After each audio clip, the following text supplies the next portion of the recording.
মুখস্থ আছে না সবার? জি ইনশাআল্লাহ।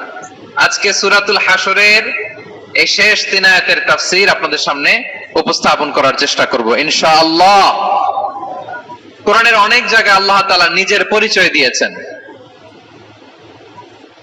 নিজের পরিচয় তিনি বিভিন্ন আয়াতে বিভিন্ন সূরায় পেশ করেছেন। 3টি জায়গায় খুব এক্সক্লুসিভলি আল্লাহ তাআলা নিজের পরিচয় দিয়েছেন। এক হচ্ছে সূরা বাকারার 255 নম্বর আয়াতে, মানে আয়াতুল কুরসি। এর মধ্যে 9টা বাক্য আছে, 9টা বাক্য মিলে একটা আয়াত। এই আয়াতে আল্লাহ তাআলা খুব চমৎকার ভঙ্গিমায়, চমৎকার ভাষা শৈলী ব্যবহার করে, খুব উচ্চাঙ্গের আরবি সাহিত্য দিয়ে একটি আয়াত নাজিল করেছেন। এই আয়াতটার নাম হচ্ছে আয়াতুল কুরসি। বিষ্ণুনবী বলেন, মান ক্বারা আয়াতুল কুরসি দুবুরা কুল্লি সালাতিন মাকতুবাতিন লাম ইয়ামনাহু মিন দুখুলিল জান্নাতি ইল্লাল মাউত।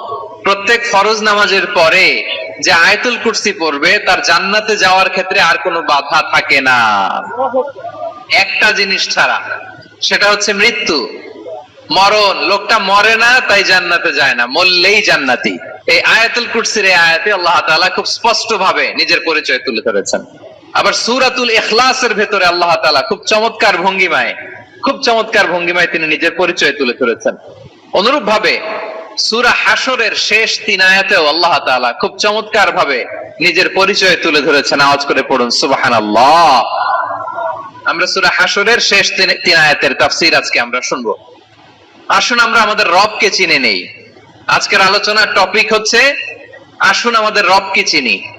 আসুন আমাদের, সবাই বলুন, আসুন আমাদের রবকে চিনি। সূরা হাশরের শেষ 3 আয়াতের একটা বিশেষ ফজিলত আছে, এটা আপনারা পড়বেন। কি ফজিলত? বিষ্ণু সাল্লাল্লাহু আলাইহি ওয়াসাল্লাম বলেন, মান ক্বালা হিনা ইউসবিহু সালাসা মাররাতিন আউযু বিল্লাহিস সামিউল আলিম মিনাশ শাইতানির রাজীম সুম্মা ক্বারা সালাসা আয়াতিন মিন আখিরি সূরাতিল হাশরি ওয়াক্কালাল্লাহু বিহি ৭০,০০০ মালাকিন ইউসাল্লুনা আলাইহি ওয়া ইন মাতা ফি যালিকাল ইয়াউমি মাতা শাহীদান।